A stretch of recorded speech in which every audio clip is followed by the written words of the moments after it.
జై శ్రీరామ్. రామచంద్ర సీతామనోభిరామ పాహిమాం రక్షమాం రక్ష. నీదయ రాధా రామ, నీదయ రాధా రామ, నీదయ రాధా రామ. నన్ని బ్రోచేవాడవని నాడే తెలియ, నన్ని బ్రోచే వాడవని నాడే తెలియ. ఇనవంశ తిలక, ఇనవంశ తిలక, ఇంత తామసమా. ఇనవంశ తిలక, ఇంత తామసమా. నీదయ రాధా రామ. మందాకిని గురువుగారు మానవ జీవన విలాపం అంటే ఎలా అర్థం చేసుకోవాలి అంటే, నాకు తెలిసినంతవరకు ఇప్పుడు మానవులు జన్మిస్తున్నారు. అయితే తల్లి గర్భము నుండి జన్మిస్తున్న అందరూ కూడా వేరే వేరే రీతుల్లో జన్మిస్తున్నారు. కొందరు పేదవారిళ్ళల్లో, కొందరు ఉన్నవాళ్ళల్లో, కొందరు ఇలా అనేక మంది అనేక విధాలుగా జీవిస్తున్నారు. కూలి వాటి వేసుకునే వాళ్ళ ఇళ్ళల్లో ఎలా ఉంటున్నారు. అయితే ఇదంతా కూడా ఎలా నిర్ణయించబడుతుంది? ఇది దైవ సంబంధిత కార్యక్రమమా, లేక సహజంగా వచ్చేటటువంటి మానవ జీవన ప్రమాణమా? జీవన వికాసం అంటే ఏమిటి? తల్లి, నీవు అడిగింది సామాన్యమైన ప్రశ్న కాదు. మానవ జీవన విలాసం, జీవన వికాసం ఎలా అవుతుంది? జీవన వికాసం అంటే అందరూ సమానంగా పుట్టడం లేదు. నువ్వు చెప్పినట్లుగానే అందరూ సమానంగా పుట్టడం లేదు.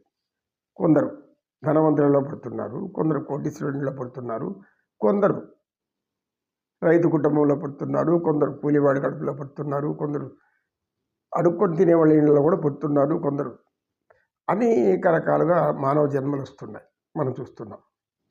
అయితే మనం మొట్టమొదట ప్రసవం, తల్లి గర్భవతి అయిన తర్వాత ఏ తల్లి అయినా సరే, ఏ కులమైనా, ఏ యొక్క ఇదైనా కానీ, ఏ జాతి అయినా కానీ, తల్లి తండ్రి బీజప్రదాత, తల్లి దాన్ని భద్రంగా దాచిపెట్టి ఆ యొక్క పోషణ ప్రదాత లోపల తన తల్లి ప్రేగు ద్వారా ఆహారాన్ని అందిస్తుంది పసిపిల్లవాడికి.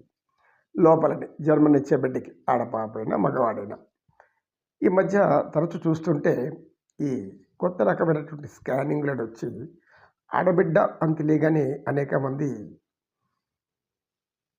గర్భస్రావం చేసుకుంటున్నారు, తీసేసుకుంటున్నారు. ఇది బ్రహ్మత్య పాతకం లాంటిదని వాళ్ళకి తెలియదు. మహాపాపము, ఇంతకన్నా ఘోరమైనటువంటి పాపం ఇంకొకటి లేదు. దీనిని భ్రూణహత్యలు అంటారు. భ్రూణహత్యలు అంటే భగవంతుడు ఏ బిడ్డను ఎవరి గర్భంలో ఎందుకు జన్మిస్తున్నాడో తెలియదు. ఎవరు ఏమైనా కావచ్చు, గొప్ప గొప్ప వాళ్ళు కావచ్చు, లేదా సాధారణమైన బతకవచ్చు. కానీ ఒక జీవి ఈ యొక్క ప్రపంచంలోనికి రావడానికి ఆపితే అంతకన్నా ఘోర పాపం ఇంకొకట్లేదు. ఈ పాపకార్యాలు అందరికీ తెలియదు. ఆడబిడ్డలు పుడితే చాలా బాధ అని, వారిని సాకడం, వారిని పెంచడం, వారు అనేక విధాలుగా ఆలోచిస్తూ ఉంటే ఇది జీవితానికి అర్థం కాదు, జీవన పరమార్థం కూడా కాదు. అయితే నీవు అడిగిన చెప్పడానికి మనకు శాస్త్ర ప్రమాణం అనేది కొద్దిగా మన హైందవ సనాతన ధర్మంలో, జ్ఞానంలో కర్మ పునర్జన్మ అని మనం చెప్పుకున్నాం.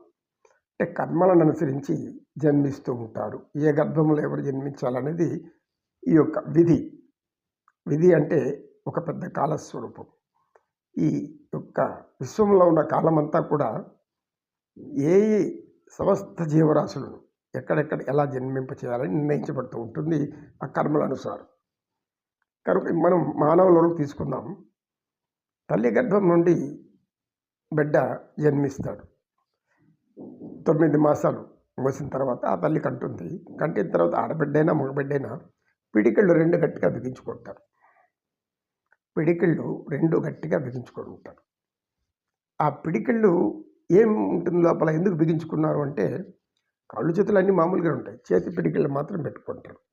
దానికి 5 వేళ్ళు పిడికిళ్ళు బిగించారంటే పంచభూతాల నుంచి మనం జన్మించాం జీవరాశి. పంచభూతాలు నుంచి మన సాక్షిగా మనం చేసుకున్న కర్మలు, మనం తెచ్చుకున్న జ్ఞానమైతే ఏమి, పుణ్యమైతే ఏమి, పాపమైతే ఏమి.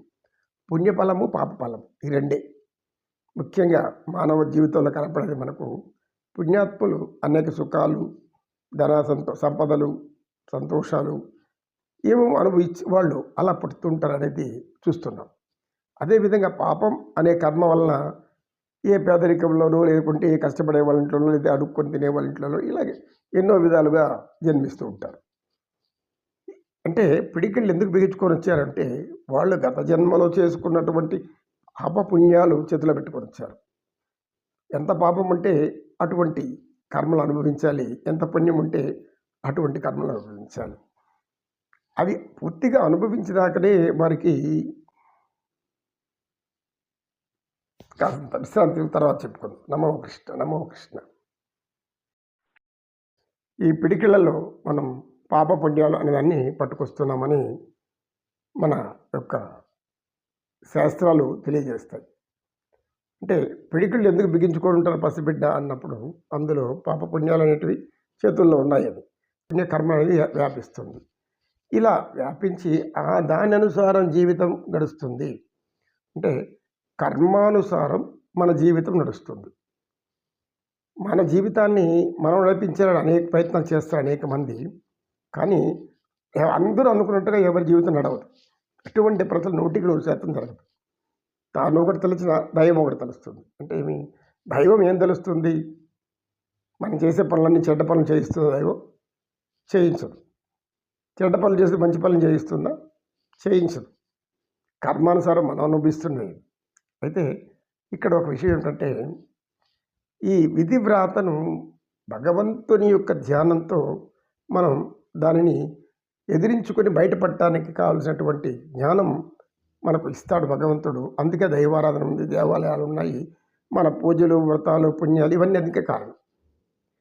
శ్రీకృష్ణ పరమాత్మ కృష్ణ, నమో కృష్ణ.